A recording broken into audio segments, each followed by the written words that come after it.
নমস্কার, নিউজ দেওয়ার প্রাইম নিউজে আপনাদের সবাইকে স্বাগত। আমি রয়েছি আপনাদের সাথে মীনাক্ষী। চোখ রাখছি খবরে। পুলিশ সপ্তাহ উপলক্ষে আয়োজিত পুলিশ কর্মী এবং তাদের পরিবারের চিত্রকলা প্রদর্শনী আগামী বছর থেকে হাঁপানিয়া আন্তর্জাতিক মেলা প্রাঙ্গণে আয়োজিত করার পরামর্শ দিলেন মুখ্যমন্ত্রী ডাক্তার মানিক সাহা। শুক্রবার পুলিশ সপ্তাহ 2025 উপলক্ষে আয়োজিত চিত্রকলা প্রদর্শনীর আনুষ্ঠানিক উদ্বোধন করে মুখ্যমন্ত্রী ডাক্তার মানিক সাহা রবীন্দ্র ভবনে আয়োজিত এই প্রদর্শনী উদ্বোধন করতে গিয়ে মানবিকতার দিক থেকে পুলিশ সম্পর্কে সাধারণ মানুষের ধারণা পরিবর্তন হওয়া উচিত বলে উল্লেখ করেন মুখ্যমন্ত্রী ডাক্তার মানিক সাহা। যখন হবে আমাদের প্রচুর আমাদের হাঁপানিয়ার যে মেলা প্রাঙ্গণ, সেখানে কিন্তু বড় আকারের বিভিন্ন মেলা হয়। তো আমি বলেছি ওখানে যদি আপনারা করেন তাহলে আরও মানুষের সাথে আরও কানেক্ট হবে না। তো উনি বলেছেন যে সামনের বার যে কোন জায়গায় ওটা রাখতে পারলে এই প্রদর্শনীটা ভালো হবে, সেটা একটা বিচার করে তারা ওখানে দেবে। আমি আশা করি মানুষ জানা উচিত যে পুলিশকে নিয়ে সবসময় একটা কোশ্চেন মার্কের কথা সবসময় বলে।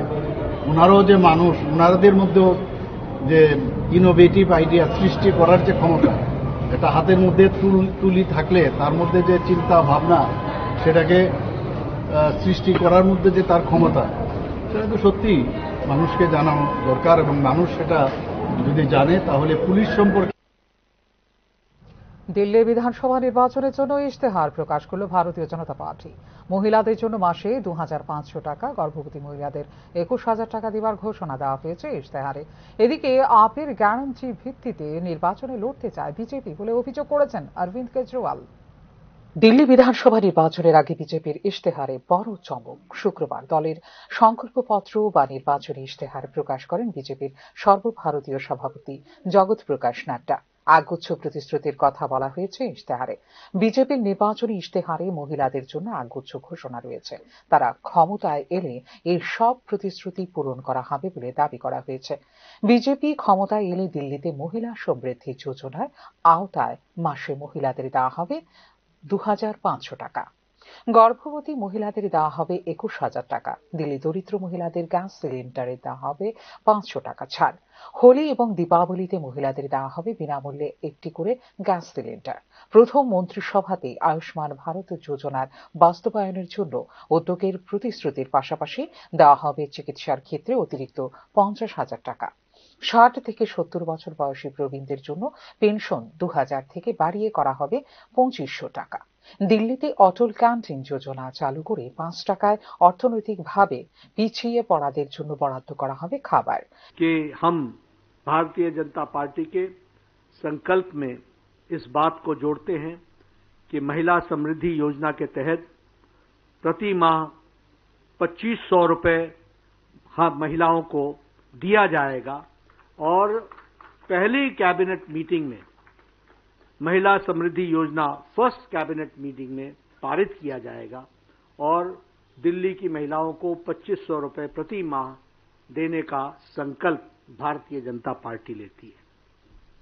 उसी तरीके से एलपीजी के सिलेंडर में जो हमारी गरीब बहनें हैं, जो गरीब परिवार हैं, उनको 500 रुपए का सिलेंडर पर सब्सिडी दी जाएगी और साथ ही साथ होली और दिवाली में दोनों समय में, हर एक समय में होली और दिवाली में 1 सिलेंडर ईच यह मुफ्त दी जाएगी, फ्री सिलेंडर दिया जाएगा, इसको प्रोवाइड किया जाएगा। उसी तरीके से हमारे मातृ सुरक्षा वंदना योजना को और इंप्रेसिव और उसको ताकत देने के लिए, उसको और शक्ति देने के लिए 6 न्यूट्रिशनल किट्स दिया जाएगा और साथ में 21,000 रुपए प्रति प्रेग्नेंट मदर को चीफ मिनिस्टर के मातृत्व सुरक्षा योजना के तहत वह भी दिया जाए। বিজেপির ইশতেহারে মহিলাদের কথা বিশেষভাবে মাথায় রাখা হয়েছে। ওয়াকিবহাল মহলের একাংশের কথায় অধিকাংশ বড় ঘোষণায় মহিলা কেন্দ্রিক। মধ্যপ্রদেশে বিজেপির জয়ের নেপথ্যে অন্যতম কারণ ছিল লাডলি বেহনা। এবার দিল্লি নির্বাচনের আগে বিজেপির ইশতেহারে মহিলাদের জন্য থাকলো এক গুচ্ছ ঘোষণা। পাশাপাশি এদিন নাড্ডা বলেন, দিল্লিতে বর্তমানে যে প্রকল্প চলছে ক্ষমতায় এলে সেই সব জারি রাখবে বিজেপি। এদিকে দিল্লি বিধানসভা নির্বাচনের জন্য বিজেপির সংকল্পপত্রের সমালোচনা করলেন দিল্লির প্রাক্তন মুখ্যমন্ত্রী তথা আম আদমি পার্টির প্রধান অরবিন্দ কেজরিওয়াল। কেজরিওয়ালের মতে তাদের কোনো পরিকল্পনা নেই, তারা আমাদের ইশতেহারে আমাদের গ্যারান্টির ভিত্তিতে নির্বাচনে লড়তে চায় বলে অভিযোগ করেন আম আদমি পার্টি সুপ্রিমো অরবিন্দ কেজরিওয়াল।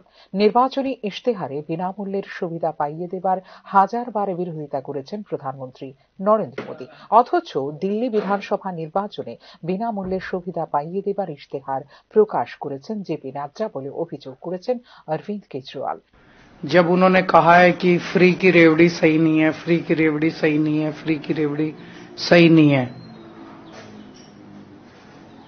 उन्होंने एक नहीं, दो नहीं, 100 बार बोला है कि केजरीवाल जो है फ्री की रेवड़ी बांटता है, ये देश के लिए सही नहीं है, देश के लिए सही नहीं है, देश के लिए सही नहीं है।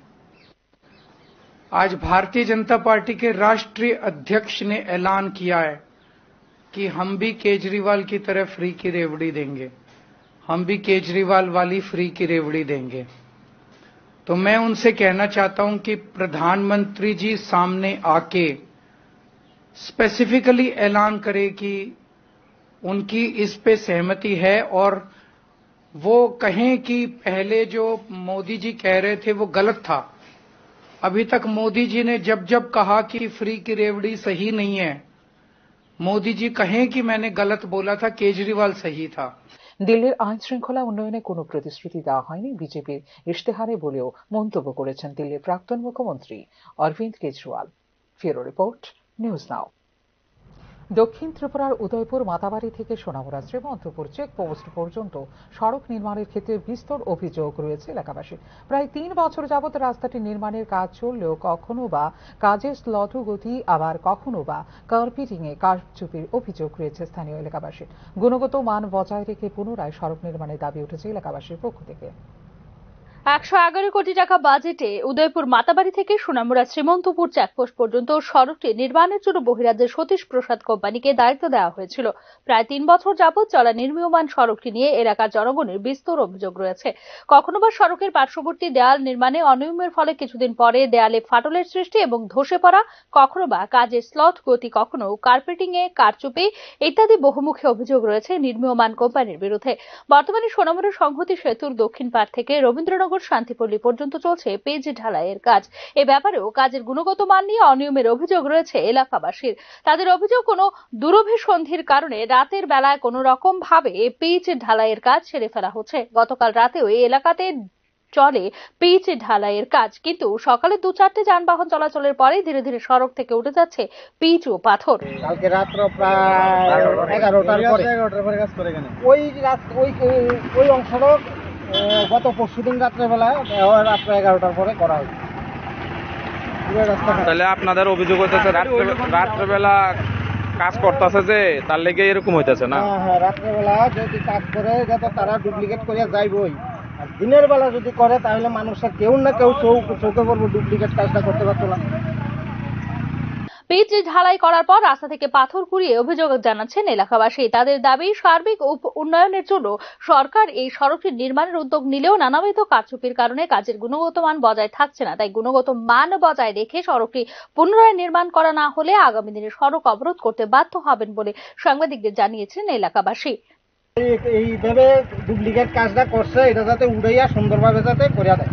এই রাস্তাটা কোনখান থেকে কোনখানে গেছে? আর নয়তোবা আমরা এখান থেকে ব্রিজের মাথা থেকে 0 পয়েন্ট পর্যন্ত এই রাস্তা নাকি ধার্য করা আছে, এটা করার লেগে না, এইটা যদি না হয় আমরা কিন্তু রাস্তা অবরোধ করতে বাধ্য হব। রাস্তার এই বেহাল দশার কারণে প্রায় প্রতিদিনই ঘটে চলছে ছোট বড় দুর্ঘটনা। তাই রাস্তা দিয়ে যাতায়াতকারী এলাকার যান চালক ও এলাকাবাসীদের পক্ষ থেকে রাস্তাটি নির্মাণের ক্ষেত্রে অনিয়ম রুখতে দ্রুত পদক্ষেপ গ্রহণ করার জন্য সরকারের কাছে আবেদন জানানো হয়েছে। ব্যুরো রিপোর্ট, নিউজ নাও। প্রতি বছরের মতো এবারও নেতাজি সুভাষচন্দ্র বসুর ১২৯ জন্মজয়ন্তী উদযাপনের প্রস্তুতি নিয়েছে নেতাজি সুভাষ বিদ্যানিকেতন।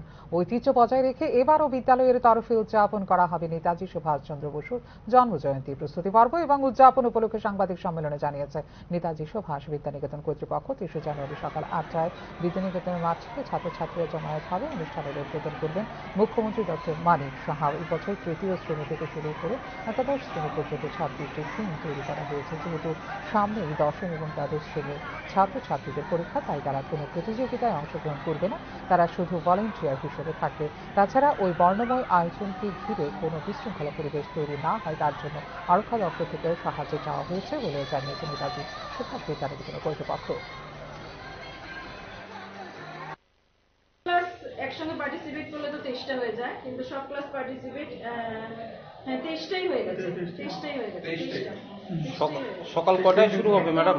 মর্নিং নর্মালি আমাদের দুপুরেই কিন্তু আছে 23টা, ঠিক আছে, কিন্তু যেহেতু দুটো ক্লাস অনেক সময় জয়েন্ট হয়ে যায়, এইরকম করে তৃতীয় শ্রেণীর প্রাইমারি সেকশন থেকে একদম লাস্ট অব্দি আপার প্রাইমারি থেকে শুরু করে ইউনিয়ন পাবলিক সার্ভিস কমিশন বা ইউপিএসসি পরিচালিত ইন্ডিয়ান ফরেস্ট সার্ভিস পরীক্ষা সাফল্যের সঙ্গে উত্তীর্ণ হয়েছেন ত্রিপুরার কেনেথ চাকমা। ভারতীয় বন পরিষেবা প্রদান পরীক্ষা ২০২৪-এর ফলাফলে সফল প্রার্থীদের তালিকায় রয়েছেন কেনেথ চাকমা। ত্রিপুরার গোমতী জেলার শিলাচুরির বাসিন্দা হলেন কেনেথ চাকমা। মর্যাদাপূর্ণ আইএফএস পরীক্ষার জন্য যোগ্যতা অর্জনের পর এবার নির্বাচন প্রক্রিয়ার চূড়ান্ত পর্যায়ে উপস্থিত হওয়ার জন্য ডাক পেয়েছেন কেনেথ চাকমা।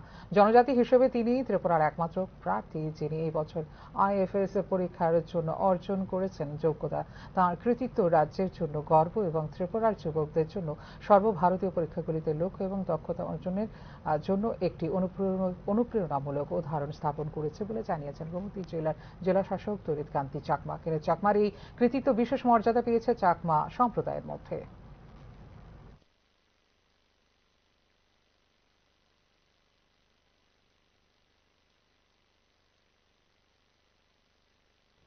আইপিএস হিসেবে মনোনীত হয়েছেন রাজ্যের 2 টিপিএস আধিকারিক। বিবৃতি জারি করে এই কথা জানিয়েছে কেন্দ্রীয় স্বরাষ্ট্র মন্ত্রক। ত্রিপুরায় টিপিএস থেকে আইপিএস এ মনোনীত হলেন রাজ্যের 2 আধিকারিক। তারা হলেন আপন জামাতিয়া এবং অমরজিৎ দীপবর্মা বলে বিবৃতিতে জানিয়েছে কেন্দ্রীয় স্বরাষ্ট্র মন্ত্রক। সিনিয়রিটি ও দক্ষতার ভিত্তিতে এই 2 জন কর্মকর্তাকে দেওয়া হয়েছে পদোন্নতির সত্য। পদোন্নতিপ্রাপ্ত কর্মকর্তাদের দ্রুত কর্মস্থলে যোগদানের জন্য আদেশ দেওয়া হয়েছে। উল্লেখ করা যেতে পারে 2023 সালের আগস্ট মাসে 11 জন টিপিএস আধিকারিকের আইপিএস এ পদোন্নতি দিয়েছিল কেন্দ্রীয় স্বরাষ্ট্র মন্ত্রক।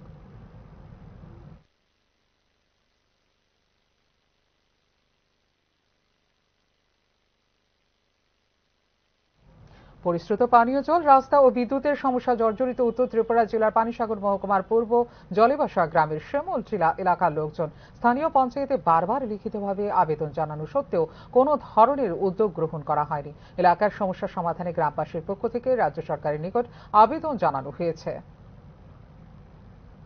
5 নম্বর ওয়ার্ডের শিমলটিলা এলাকার 10টি পরিবার দীর্ঘ বছর ধরে পরিশ্রুত পানীয় জল, যাতায়াতের মাটির রাস্তা এবং বিদ্যুতের লো ভোল্টেজের সমস্যায় ভুগছেন। স্থানীয় পঞ্চায়েতে একাধিকবার আবেদন জানালেও শুধুমাত্র আশ্বাস ছাড়া আর কিছুই জোটেনি গ্রামবাসীদের ভাগ্যে। গ্রামের জল জীবন মিশনের একটি পাম্প হাউস বসানো হলেও আজ পর্যন্ত সেটিতে বিদ্যুৎ সংযোগ দেওয়া হয়নি। বর্তমানে শুখা মৌসুমে মাটির কল ও পুকুরের জল শুকিয়ে যাওয়ায় প্রায় 2 কিলোমিটার পথ পায়ে হেঁটে এলাকার মহিলাদের পানীয় জল সংগ্রহ করতে হচ্ছে। আমরা এখানে আজ 2 বছর 2.5 বছর হয়ে যার এখানে জলের পাম্প আছে, কিন্তু জল উঠে না। আমরা এই শিমলটিলার মধ্যে জলের সমস্যা লাগে আর কি, খুব সরকারের কাছে কাগতি মিনতি করি, একবার করে 2-3 বার পাওয়া হয়েছে। এটা টাঙ্গানি মাত্র সার জল 1 ফুটা আজ পর্যন্ত থেকে আয় না। অতটুকু মানে সরকারের কাছে আবেদন, আমরা যদি জল আয়, এরপরে এই রাস্তাঘাটের সমস্যা, কারেন্টের বিল ঠিকই দেওয়া হয়, কিন্তু কারেন্টের ভোল্টেজ থাকে না, একটা মোটর চললে আরেকটা মোটর চলে না। জলের মানে সমস্যা কি সমস্যা, এরপরে রাস্তাঘাটের এলাকার পিচ ঢালাই করা রাস্তার ওপর মাটির স্তূপ জমে থাকার ফলে রাস্তা দিয়ে যাতায়াতকারী গাড়ি, বাইক নিয়ে যাতায়াত করা খুবই কষ্টসাধ্য। এমনকি অসুস্থ রোগীদের হাসপাতালে নিয়ে যেতেও নানা সমস্যার সম্মুখীন হতে হচ্ছে এলাকার লোকজনদের। শিমলটিলা এলাকার 10টি পরিবারের লোকজনদের দৈনন্দিন সমস্যা সমাধানের জন্য এলাকার পানীয় জলের উৎস জল জীবন মিশন প্রকল্পের পাম্প হাউসটি অবিলম্বে চালু করার জন্য গ্রামবাসীদের পক্ষ থেকে রাজ্য সরকারের নিকট আবেদন জানানো হয়েছে। কোনো ভূমিকা নেই এই ব্যাপারে, কোনো ভূমিকা নেই। মোটামুটি আপনারা এই পাম্পের আওতায় 10 পরিবার। এই পাম্পের আওতাভুক্ত আছি আমরা 10টা পরিবার। এই 10টা পরিবার এখন বর্তমানে আমরা আর জলের কোনো ব্যবস্থা নাই, পুকুর ফিশারি কুয়া সমস্ত করে শুকনা, এখন আর জলের কোনো ব্যবস্থা নাই। এটা নিয়ে রাজ্য সরকারের কাছে আবেদন, আমরা যাতে জলটুকু পাই, এটাই আমাদের আবেদন। কারেন্টের সমস্যা যাতে না হয়, কোনো এক সময় মোটর দিয়া জল উঠানি, এও থাকে না কারেন্টের সমস্যা। দিনের মাঝে 20 বার যায় কারেন্ট, রাত্রের মাঝে 20 বার যায় কারেন্ট। পরিশ্রুত পানীয় জল, রাস্তা, বিদ্যুতের সমস্যায় জর্জরিত পূর্ব জোরেবাসা গ্রামের শিমুলটিলা এলাকায় সমস্যা সমাধানে রাজ্য সরকার সদর্থক ভূমিকা গ্রহণ করবেন বলে আশাবাদী এলাকার বসবাসকারী 10টি পরিবারের। Bureau report, news now. Paschimbanga pharmaceutical উৎপাদিত স্যালাইন ব্যবহার করে রোগীর শারীরিক অবস্থার অবনতির কারণে এই কোম্পানিকে আগে নিষিদ্ধ ঘোষণা করেছিল কর্ণাটক। এরপরে একে নিষিদ্ধ ঘোষণা করে পশ্চিমবঙ্গ সরকারও। এবার একে নিষিদ্ধ ঘোষণা করল ত্রিপুরা রাজ্য স্বাস্থ্য দপ্তর। বিবৃতি দিয়ে এই কথা জানিয়েছে রাজ্য স্বাস্থ্য দপ্তর। রাজ্যের হাসপাতালগুলিতে পশ্চিমবঙ্গ ফার্মাসিউটিক্যাল উৎপাদিত রিঙ্গারলেক্টেড সলিউশন ব্যবহারে নিষেধাজ্ঞা জারি করল স্বাস্থ্য দপ্তর। বিবৃতি জারি করে একথা জানিয়েছে রাজ্য স্বাস্থ্য দপ্তর। পশ্চিমবঙ্গ ফার্মাসিউটিক্যালের উৎপাদিত স্যালাইন ব্যবহার করে রোগীর শারীরিক অবস্থার অবনতি হওয়া এবং নিম্নমানের ওষুধ সরবরাহ করায় 2 বছর আগে এই ফার্মাসিউটিক্যালকে কালো তালিকাভুক্ত করে এই কোম্পানির বিরুদ্ধে ওষুধ ব্যবহার নিষিদ্ধ ঘোষণা করেছিল কর্ণাটক সরকার। শুধু কর্ণাটকই নয়, পশ্চিমবঙ্গে অবস্থিত এই ফার্মাসিউটিক্যাল কোম্পানির স্যালাইন ও ওষুধ উৎপাদনে নিষেধাজ্ঞা জারি করেছিল পশ্চিমবঙ্গ রাজ্য সরকারও। কিন্তু তারপরেও পশ্চিমবঙ্গ ফার্মাসিউটিক্যাল স্যালাইন ও ঔষধ উৎপাদন করে সরবরাহ করে আসছে হাসপাতালগুলিতে। পশ্চিমবঙ্গের মেদিনীপুর মেডিকেল কলেজ হাসপাতালে রিঙ্গার সিলেক্টেড স্যালাইন প্রসূতির অস্ত্রোপচারের সময় ব্যবহার করায় বিষক্রিয়ায় প্রসূতির শারীরিক অবস্থা সংকটাপন্ন হয়ে পড়ে। তাতে এক প্রসূতির মৃত্যু, আরও 3 প্রসূতির শারীরিক অবস্থা হয়ে ওঠে সংকটাপন্ন। এত সবকিছুর পরেও ত্রিপুরার প্রধান রেফারেল হাসপাতালগুলিতে কিভাবে ব্যবহার করা হচ্ছে এই ঔষধ তা নিয়ে সংবাদ মাধ্যমে খবর উঠে আসতেই টনক নড়ে রাজ্য স্বাস্থ্য দপ্তরের। শেষ পর্যন্ত বিবৃতি জারি করেই পশ্চিমবঙ্গ ফার্মাসিউটিক্যালের রিঙ্গারলেক্টেড সলিউশন ব্যবহারে নিষেধাজ্ঞা জারি করে স্বাস্থ্য দপ্তর। পশ্চিমবঙ্গ ফার্মাসিউটিক্যাল সংক্রান্ত অভিযোগগুলি আসার সঙ্গে সঙ্গে স্বাস্থ্য ও পরিবার কল্যাণ দপ্তর উপযুক্ত পদক্ষেপ গ্রহণ করে। 2024 সালে নভেম্বরের শেষ সপ্তাহে কর্ণাটকের বাল্লারিতে কর্ণাটকের হাসপাতালে কম্পাউন্ডেড সোডিয়াম লেকটেড ইনজেকশন আইভি অর্থাৎ রিঙ্গার লেকটেড সলিউশন দেওয়ার পরে 4 জন স্তন্যদানকারী মায়ের মৃত্যু হয়েছে বলে অভিযোগ পাওয়ার পরেই ডেপুটি ড্রাগ কন্ট্রোলারের পক্ষ থেকে রাজ্যে বিভিন্ন ওষুধের দোকানে অভিযান চালানো হয়। কিন্তু ওষুধের দোকানগুলিতে এই ইনজেকশন পাওয়া যায়নি বলে বিবৃতিতে জানিয়েছে রাজ্য স্বাস্থ্য দপ্তর। এদিকে জিবিপি হাসপাতালের মেডিকেল স্টোরে 4টি ব্যাচের এই ঔষধ পাওয়া যায়, যা থেকে গত 4 ডিসেম্বর 2024-এ 4টি স্যাম্পল কালেকশন করা হয়। সেগুলি গুয়াহাটি রিজিওনাল টেস্টিং ল্যাবরেটরিতে পাঠানো হয়, কিন্তু পরীক্ষার ফলাফল এখনো হাতে আসেনি বলেও বিবৃতিতে জানিয়েছে রাজ্য স্বাস্থ্য দপ্তর।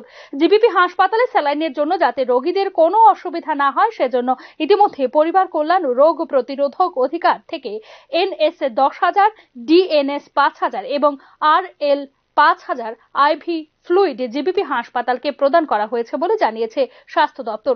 পশ্চিমবঙ্গ ফার্মাসিউটিক্যালের রিঙ্গার লেকটেড সলিউশন মজুদ নেই আইজিএম হাসপাতালে। যে ব্যাচের স্যালাইন নিয়ে অভিযোগ উঠেছে সেই ব্যাচের কোনো স্যালাইন আইজিএম হাসপাতালে মজুদ নেই।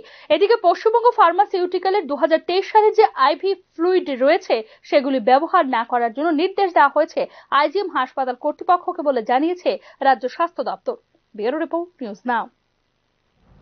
আগামী কিছুদিনের মধ্যে অনুষ্ঠিত হবে ভারত বাংলাদেশ যৌথ নদী কমিশনের বৈঠক। প্রেক্ষিতে ফেনী নদী এবং এর অববাহিকা পরিদর্শন করলেন কেন্দ্রীয় জলশক্তি মন্ত্রকের উচ্চ পর্যায়ের প্রতিনিধি দল।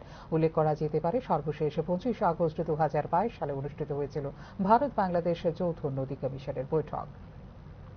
সবকিছু ঠিক থাকলে আগামী কিছুদিনের মধ্যে অনুষ্ঠিত হতে চলেছে ভারত বাংলাদেশ যৌথ নদী কমিশনের বৈঠক। যদিও এই বিষয়ে আনুষ্ঠানিকভাবে কোনো বিবৃতি জারি করেনি কোনো পক্ষই, তবে এক্ষেত্রে তৎপরতা শুরু করে দিয়েছে কেন্দ্রীয় জলশক্তি মন্ত্রক। বিষয়টিকে কেন্দ্র করে দক্ষিণ ত্রিপুরা জেলার সাব্রুম সফর করেন কেন্দ্রীয় জলশক্তি মন্ত্রকের কমিশনারের নেতৃত্বে 5 সদস্যের এক প্রতিনিধি দল। ভারত বাংলাদেশ সীমান্তবর্তী ফেনী নদীর পাড়ের ভূমিক্ষয় রোধে ভারত সরকারের তরফ থেকে নেওয়া পদক্ষেপগুলি পর্যবেক্ষণ করেন এবং মৈত্রী সেতুর পাশে নির্মিত জল তোলার পরিকাঠামোগত বিষয়টি খতিয়ে দেখেন কেন্দ্রীয় জল শক্তি মন্ত্রকের এই প্রতিনিধি দল। মৈত্রী সেতুর পাশে নবনির্মিত ওয়াটার প্ল্যান্টে ফেনী নদী থেকে জল তুলে পানীয় জল হিসেবে ব্যবহার করার জন্য বিগত বাংলাদেশ সরকারের সাথে এক প্রকার সমঝোতা হয়েছিল ভারত সরকারের। মৈত্রী সেতু সংলগ্ন গাংফিরা এলাকার কাঁটাতারের গেট দিয়ে ফেনী নদীর পাড়ে প্রবেশ করে সরেজমিনে বাস্তব পরিস্থিতি পর্যবেক্ষণ করেন কেন্দ্রীয় প্রতিনিধি দল। উল্লেখ করা যেতে পারে 1972 সাল থেকে শুরু করে 2010 সাল পর্যন্ত 38 বছরে জেআরসির বৈঠক হয়েছে মোট 37 বার। এরপর দীর্ঘ এক যুগের বিরতি। কোনো না কোনো কারণে এই 12 বছর জেআরসির বৈঠকে বসেনি ভারত বাংলাদেশ। অবশেষে গত 2022 সালের 23 থেকে 25 আগস্ট শেষবারের মতো অনুষ্ঠিত হয়েছিল ভারত বাংলাদেশের যৌথ নদী কমিশনের 38তম বৈঠক। অভিন্ন নদীর জলবন্টন, অববাহিকা ব্যবস্থাপনা, পলিমাটি ও বন্যা নিয়ন্ত্রণ, নদী ও তার পানির গতি প্রবাহ ঠিক রাখা, নদীর তীর রক্ষণাবেক্ষণের ইত্যাদি গুরুত্বপূর্ণ বিষয়ে সহমত হয়ে একযোগে এগুলি ক্ষেত্রে সহমত পোষণ করেছিল তৎকালীন প্রধানমন্ত্রী শেখ হাসিনার নেতৃত্বাধীন বাংলাদেশ সরকার। ত্রিপুরার সাব্রুম শহরবাসীদের পানের জন্য ফেনী নদীর 1.82 কিউসেক জল উত্তোলনের ক্ষেত্রে ভারত সরকারের বিশেষ অনুরোধে সাড়া দিয়েছিলেন তৎকালীন প্রধানমন্ত্রী শেখ হাসিনা। ফেনীর মতো ত্রিপুরা থেকে বাংলাদেশে প্রবেশ করেছে হাওড়া ও ধলাই নদী। বাংলাদেশে এসে হাওড়া মিশেছে তিতাস নদীতে, ধলাই মিশেছে মনুতে। জলবন্টন চুক্তির কাঠামোর মধ্যে পারস্পরিক সহযোগিতার ভিত্তিতে এতদিন সম্পর্কে এগিয়ে নিয়ে গিয়েছিল ভারত এবং বাংলাদেশ। তবে বর্তমানে বাংলাদেশের রাজনৈতিক পট পরিবর্তনে প্রভাব কতটুকু পড়বে যৌথ নদী কমিশনের বৈঠকে তা নিয়ে চলছে জোর জল্পনা। ব্যুরো রিপোর্ট, নিউজ নাও।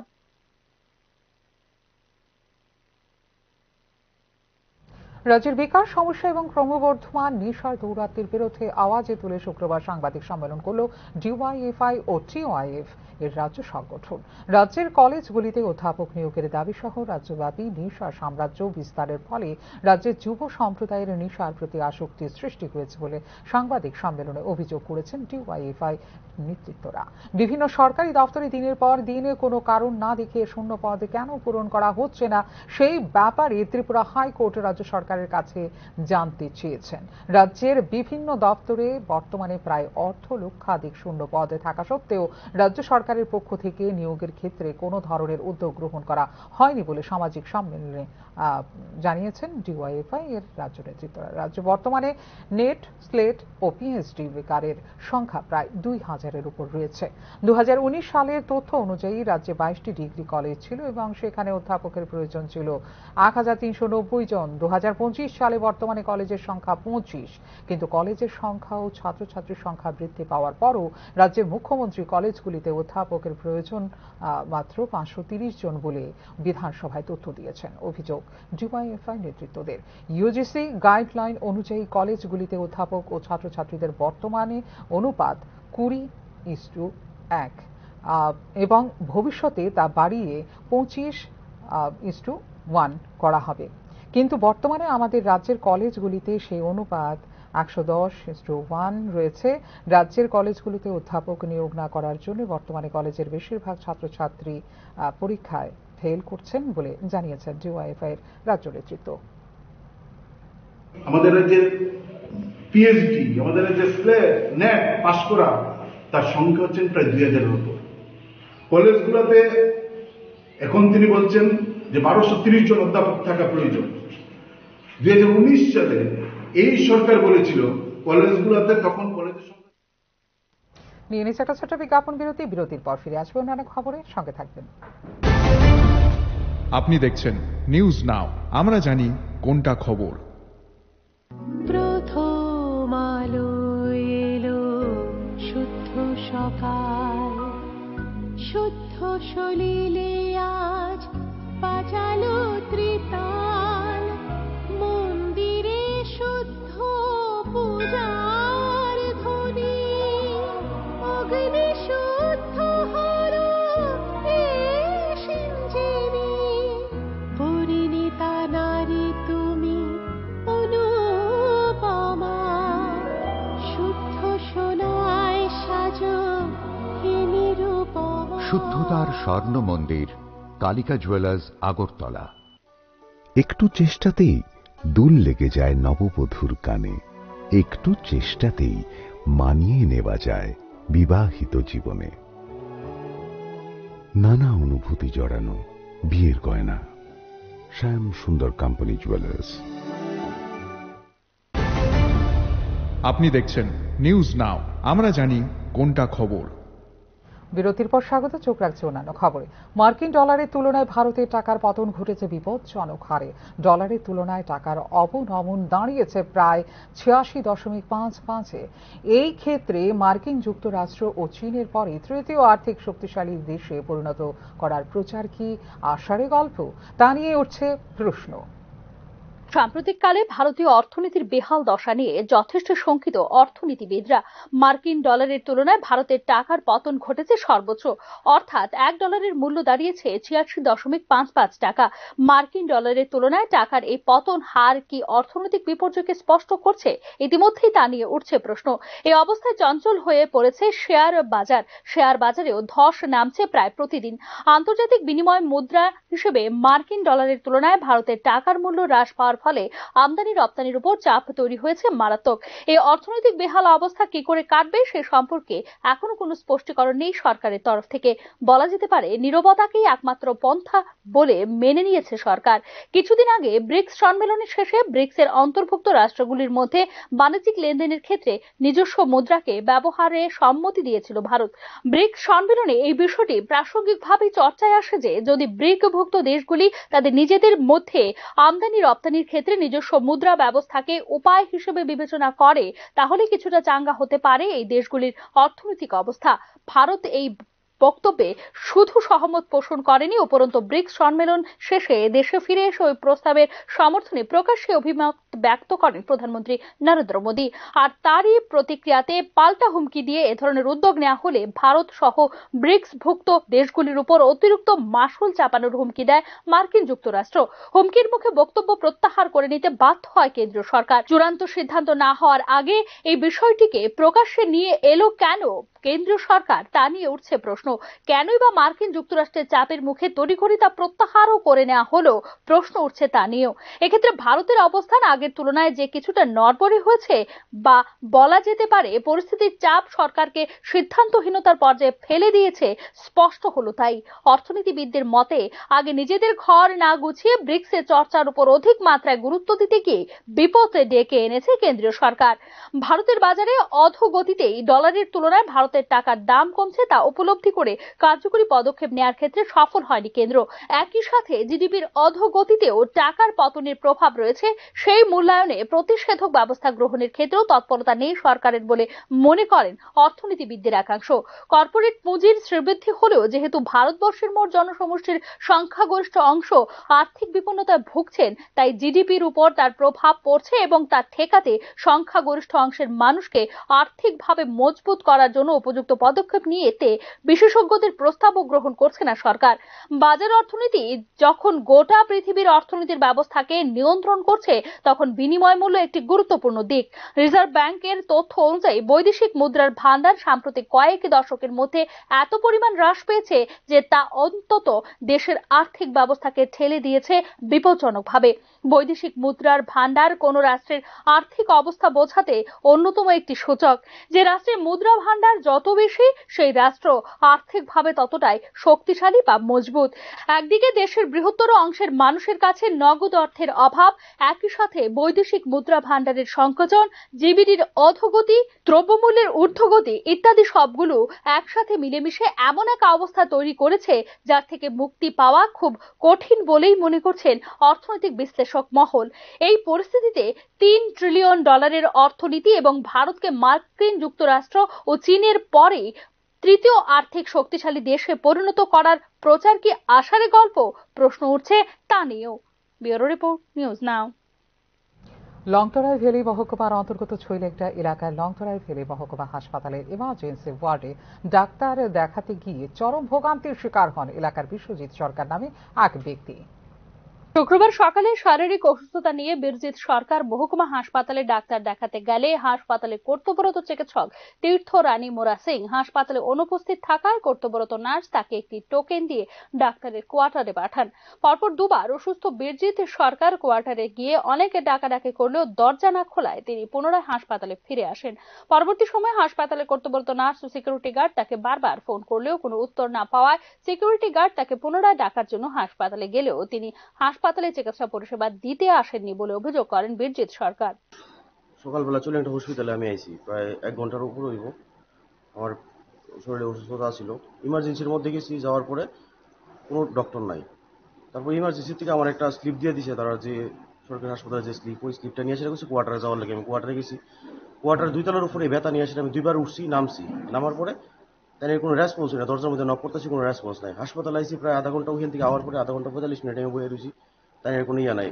ওইখান থেকে সিস্টার তারা ফোন করতেছিল, তাই ফোন রাইতেছিল না, এই সমস্যা। তারপরে তো ইহানে গেছি, যাওয়ার পরে তাই আবার নক করলাম, তারপরে আবার কোনো রেসপন্স নাই তাদের। লংতরাই ভেরি মহকুমা হাসপাতালে ডাক্তারের বিরুদ্ধে কর্তব্যে গাফিলতির অভিযোগ থাকা সত্ত্বেও বর্তমান হাসপাতালে কর্তব্যরত ডাক্তার নিজের মর্জি মাফিক হাসপাতালের রোগী পরিষেবা দিয়ে যাচ্ছেন বলে দীর্ঘদিনের অভিযোগ এলাকার জনগণের। এই হাসপাতালের স্বাস্থ্য পরিষেবা ব্যাপারে দপ্তরের আধিকারিকদের দৃষ্টি আকর্ষণের জন্য আবেদন জানিয়েছেন হাসপাতালের রোগী সহ এলাকার জনগণ। ব্যুরো রিপোর্ট, নিউজ নাও। মুখ্যমন্ত্রী ট্যালেন্ট সার্চ স্কিমে রাজ্যের ছাত্রছাত্রীদের প্রতিভা অন্বেষণের মাধ্যমে তাদের ট্রেনিং এর ব্যবস্থা করা হবে। আগামী ফেব্রুয়ারি ও মার্চ মাসে প্রতিটি ব্লকে 4টি জোন করে গ্রামীণ খেলোয়াড়দের মধ্য থেকে প্রতিভাবান খেলোয়াড়দের বাছাই করা হবে। ট্যালেন্ট সার্চে ফুটবল, খোখো, কাবাডি ও অ্যাথলেটিক্স এই 4টে ক্যাটাগরিতে খেলা হবে বলে সাংবাদিক সম্মেলনে জানিয়েছেন রাজ্য ক্রীড়ামন্ত্রী টিঙ্কু রায়। রাজ্যের 58টি ব্লকে 4টি জোনে খেলা হবে। আগরতলা মিউনিসিপ্যাল কর্পোরেশন 4টি জোনে খেলা হবে। এছাড়া বাকি পঞ্চায়েত ও আরবান মিউনিসিপ্যাল কর্পোরেশনও একটি করে জোনে খেলা হবে। সেখান থেকে 104 জন প্রতিযোগীকে বাছাই করা হবে যারা সাব ডিভিশন লেভেলে অংশগ্রহণ করবেন। সেখান থেকে বাছাই করা খেলোয়াড়রা জেলা ভিত্তিক স্তরে অংশগ্রহণ করবেন। এরপর প্রত্যেকটি জেলা থেকে বাছাই করা প্রার্থীরা রাজ্য ভিত্তিক খেলায় অংশগ্রহণ করবেন। রাজ্য ভিত্তিক বাছাই করা খেলোয়াড়দের স্পোর্টস স্কুলে ও বিভিন্ন ট্রেনিং সেন্টারে প্রশিক্ষণ দেওয়া হবে যাতে পরবর্তী সময়ে জাতীয় স্তরে রাজ্যের খেলোয়াড়রা ভালো ফলাফল করতে পারেন। সাংবাদিক সম্মেলনে এই তথ্য জানিয়েছেন মন্ত্রী টিঙ্কু রায়। প্রত্যেকটা জেলাকে আমরা একত্রিত করে একটা স্টেট লেভেল টুর্নামেন্ট হবে, সেখান থেকে বাছাই করা ছেলে মেয়ে যারা বেরোবে তাদেরকে আমরা স্পোর্টস স্কুল বা আমাদের যে ডেডিকেটেড কোচিং সেন্টার যেগুলো রয়েছে, আমাদের এখানে স্থায়ী কোচিং সেন্টার রয়েছে, আমাদের এখানে নিজেদের কোচিং সেন্টার রয়েছে, স্পোর্টস কাউন্সিলের কোচিং সেন্টার রয়েছে, সে সমস্ত জায়গায় যেখানে যাদের সুবিধা হবে সেখানে তাদেরকে আমরা সামিল করে আমরা আমাদের ছেলে মেয়েদেরকে চাই যে তারা যেন ভালো পারফরমেন্স করতে পারে, তারা যেন আমাদের রাজ্যের সুনাম অর্জন। রাজ্যে 14 থেকে 19 বছর বয়সী ছাত্রছাত্রী গত 2 বছরে 13টি স্বর্ণ, 13টি রৌপ্য ও 13টি ব্রোঞ্জ পদক জয় করেছেন। এছাড়া বিভিন্ন অ্যাসোসিয়েশনগুলো 17টি স্বর্ণ, 18টি রৌপ্য ও 30টি ব্রোঞ্জ পদক জিতেছে বলে জানিয়েছেন মন্ত্রী টিঙ্কু রায়। এছাড়া তেলেঙ্গানা ও হায়দ্রাবাদে অনুষ্ঠিত অনূর্ধ্ব 14 জাতীয় যোগাসন প্রতিযোগিতায় অংশগ্রহণকারী রাজ্যের মেয়ে কৃতিকা দত্ত স্বর্ণপদক জয় করেছেন। দিল্লির ভারত মণ্ডপমে অনুষ্ঠিত জাতীয় যুব উৎসবের আয়োজিত লোকনৃত্যে রাজ্যের শিল্পীরা 3য় স্থান অধিকার করেছেন বলে জানিয়েছেন রাজ্য সমাজ কল্যাণ ও সমাজ শিক্ষা দপ্তরের মন্ত্রী টিঙ্কু রায়।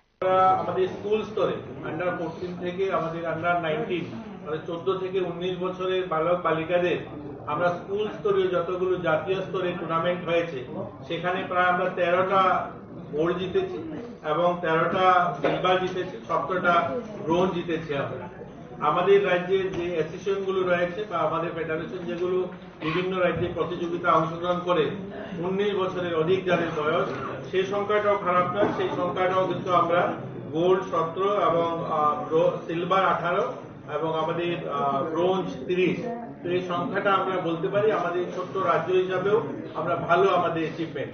আমাদের এখান থেকে জাতীয় স্তরে যোগাতে আন্ডার 14 ইতিমধ্যে তেলেঙ্গানা হায়দ্রাবাদে যেটা অনুষ্ঠিত হচ্ছে সেখানেও কিন্তু কৃতিকা দত্ত আমাদের রাজ্য শিক্ষা দপ্তর থেকে জাতীয় বিজ্ঞান প্রতিযোগিতায় অংশগ্রহণকারী রাজ্যের ছাত্রছাত্রীরা তৃতীয় স্থান অধিকার করেছে। রাজ্যে পরিকাঠামোগত উন্নয়নের জন্য যেসব কাজ হাতে নেওয়া হয়েছে সেগুলো বাস্তবায়নে রাজ্য সরকার সফলতা অর্জন করেছে বলেও সাংবাদিক সম্মেলনে জানিয়েছেন রাজ্য সমাজ কল্যাণ ও সমাজ শিক্ষা দপ্তরের মন্ত্রী Tinku Roy. Bureau report, news now. Ranji ট্রফির এলিট এ গ্রুপের ষষ্ঠ ম্যাচে সার্ভিসেসের বিরুদ্ধে রাজ্য দলের ঘোষণা দিল ত্রিপুরা ক্রিকেট অ্যাসোসিয়েশন। সার্ভিসেসের বিরুদ্ধে অধিনায়ক হিসেবে নির্বাচিত করা হয়েছে মনদীপ সিংকেই। এক্ষেত্রে মণিশঙ্কর মুরা সিং থাকবেন সহ অধিনায়ক হিসেবে। শুক্রবার সন্ধ্যায় এক প্রেস বিবৃতিতে রাজ্য দলের মোট 15 জন নির্বাচিত ক্রিকেটারের নাম ঘোষণা করে ত্রিপুরা ক্রিকেট অ্যাসোসিয়েশন। উল্লেখ করা যেতে পারে এমবিপি ময়দানে আগামী 23 জানুয়ারি থেকে শুরু হতে চলেছে রঞ্জি ট্রফির ত্রিপুরা সার্ভিসেস ম্যাচ। এখনকার মতো এই মুহূর্তে সংবাদ এই পর্যন্ত। অন্যান্য আপডেটস দেখার জন্য অবশ্যই নজর রাখতে হবে নিউজ নাওর পর্দায়। নমস্কার, শুভরাত্রি।